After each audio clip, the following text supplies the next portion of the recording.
अगर आप मेरी वीडियोस देख रहे हैं तो आपने नोटिस किया होगा कि मैंने एनएमडीसी कंपनी के ऊपर तकरीबन तकरीबन पास्ट एक साल में 5 से 6 वीडियोस बनाई हैं। इसका रीज़न क्या है कि हर कुछ टाइम के इंटरवल में मैं जब कंपनी को पढ़ता हूँ उसमें मुझे कुछ वैल्यू एडिशन वाले नोट्स मिलते हैं, तो उनको मैं अपने नोट्स में बना के अपनी प्रिडिक्शन बनाता हूँ कि ये कंपनी का जो स्टेबल इन्वायरमेंट चल रहा है बिजनेस करने का, इसमें आगे ग्रोथ के क्या एट्रीब्यूट्स दिखाई दे रहे हैं। जैसे कि मैंने मई 2023 के अंदर, डेट थी हमारी 24 मई के अंदर, कंपनी ने अपनी ट्रांसक्रिप्ट अनाउंस करी थी, जिसके अंदर उन्होंने अपनी हिस्ट्री में पहली बार कुछ ऐसे वर्ड्स यूज़ करे थे, स्टेटमेंट्स यूज़ करी थी, जहाँ पे मेरा ओवरऑल स्ट्रक्चर कंपनी को लेके एकदम चेंज हो गया था। जैसे कि कंपनी ने ये बोला था कि हमारा जितना भी प्रोडक्शन था पिछले 60 साल के बिजनेस के अंदर, हम अभी तक 40 मिलियन टन्स पर एनम की कैपेसिटी को ब्रीच कर रहे थे और इसके ऊपर का नंबर नहीं आ रहे थे। लेकिन 2022 के एनुअल रिजल्ट्स में कंपनी ने पहली बार वो बैरियर को तोड़ा।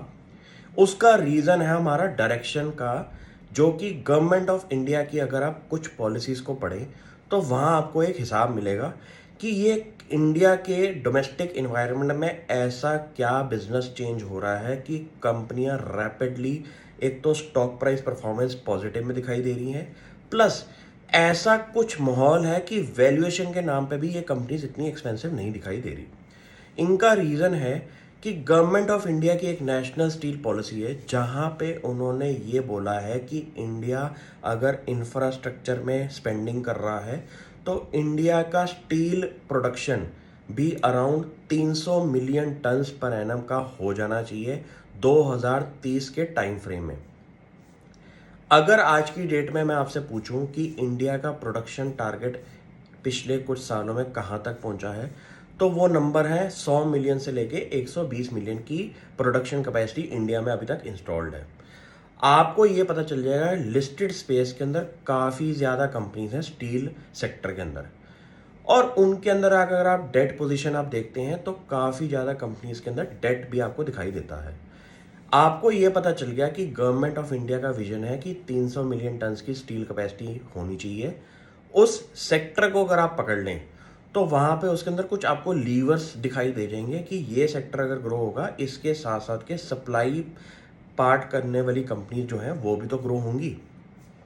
इसी विजन पे मैंने ये कंपनी आइडेंटिफाई करी थी, एनएमडीसी, जहाँ पे उन्होंने अपनी ट्रांसक्रिप्ट के अंदर पहली बार ये बोला था कि उन्होंने वो जो 40 मिलियन टन्स पर एनम की जो कैपेसिटी है उसको, बैरियर को ब्रेक किया है, और इस साल कंपनी का मिनिमम आउटलुक जो है प्रोडक्शन को लेके वो होगा अराउंड 46 से 50 मिलियन टन्स कैपेसिटी का होने का। अब ये ध्यान से सोचने वाली बात है कि ये कोई फैक्ट्री नहीं है, ये कोई आईटी कंपनी नहीं है, ये कोई छोटी मैन्युफैक्चरिंग कैपेसिटी नहीं है जो कि इंक्रीज हो रही है। ये एक माइनिंग बेस्ड बिजनेस है जहाँ पे बहुत सारे साल लग जाते हैं एक्सप्लोर करने के लिए कि यहाँ पे रिजर्व्स आपके इंक्रीज हो भी सकते हैं या नहीं। तो ऐसा समझना बहुत इंपॉर्टेंट है कि 40 से कोई कंपनी अगर 46 पे भी आ रही है, 10-15% की ग्रोथ दिखा रही है प्रोडक्शन की, एक माइनिंग कंपनी के लिए बहुत बड़ा ग्रीन सिग्नल होता है इन्वेस्टर कम्युनिटी के लिए। कंपनी अब अपना वॉलेट खोल रही है, केपेक्स कर रही है बहुत बड़ा, जिसके अंदर कंपनी की मैनेजमेंट ने बोला है कि उनका 1 साल का केपेक्स प्लान जो होगा अगले कुछ सालों तक 3,000 करोड़ रुपए का होगा। आज से 5 से 7 सालों का मिनिमम पर ईयर का केपेक्स प्लान। इतना समझ जाएंगे कि इंडिया में आपको लिस्टेड स्पेस के अंदर 3,000 करोड़ के प्रॉफिट वाली भी कंपनीज नहीं दिखाई देंगी, और ये कंपनी अपना केपेक्स अनाउंस कर रही है 3,000 करोड़ का। इंडिया का इन्वायरमेंट इस हिसाब से तेज हो रहा है कि जो लोग ये सोचते थे कि गवर्नमेंट कंपनीज ऑपरेशनली वीक होती हैं, उनमें गवर्नेंस का इशू होता है, उनमें ग्रोथ नहीं दिखाई देती, वो सारी चीज़ें पिछले 2 सालों में चेंज हो चुकी हैं। अपने माइंडसेट को चेंज करिए। ये एक नया इंडिया है जहाँ पे हिसाब किताब जो है, हिस्ट्री के डेटा पॉइंट्स को हटा दीजिए। कि गवर्नमेंट कंपनीज ऑपरेशनली वीक होती हैं। इस कंपनी ने इस पिछले 3-4 महीने के अंदर ऐसी ऐसी अनाउंसमेंट्स करी हैं जो कि आज से 10 साल पहले सोच भी नहीं सकते थे इन कंपनीज के अंदर। नंबर 1, कंपनी ने जब ट्रांसक्रिप्ट के अंदर ये बोला कि वो 100 मिलियन टन्स कैपेसिटी अचीव करने की बात कर रहे हैं 2030 तक, 2024 का टारगेट उनका 46 मिलियन टन्स का था। तो ऐसी कंपनी जो कि माइनिंग सेक्टर में हो, उनको हर महीने अपना एक मंथली अपडेट देना होता है। मैं मैनेजमेंट के स्टेटमेंट्स पे कभी विश्वास नहीं करता, मुझे नंबर्स ही समझ में आते हैं आफ्टर ओवरऑल आपका पैसा जो है कंपनी के एक्चुअल रिजल्ट्स में ही बनता है। मैनेजमेंट बहुत बड़ी बड़ी बातें करे, उसका सीधा आंसर आपकी अगर नंबर्स में दिखाई दे रहा है तो वो नंबर्स मैच कर रहे हैं कंपनी की विजन के साथ। यहाँ पे कंपनी ने हर महीने अपने मंथली रिजल्ट्स दिखाए, जो कि उन्होंने दिखाया कि प्रोडक्शन स्टैट्स और सेल्स के स्टैट्स कैसे हैं। हर क्वार्टर, हर महीने के वो नंबर्स को मैंने जब देखा तो वहाँ पे अराउंड 10 से 15% का पिछले साल का इम्प्रूवमेंट था हर महीने के अंदर। इतना समझ में आ गया कि जो मैनेजमेंट बड़ी बात कर रही है उसका एक्चुअल रिजल्ट कंपनी के हर मंथली बिजनेस अपडेट में भी है। ऐसी सिचुएशन में आपको इतना पता चल जाएगा कि ऐसे स्टॉक्स में ग्रोथ का आउटलुक जो है, वो जो मोमेंटम बना हुआ है, वो ठीक ठाक लेवल पे है। अब आपको ये समझ में आ गया ट्रांसक्रिप्ट पढ़ने का इम्पोर्टेंस क्या है और वो डेट क्यों इम्पोर्टेंट रहती है।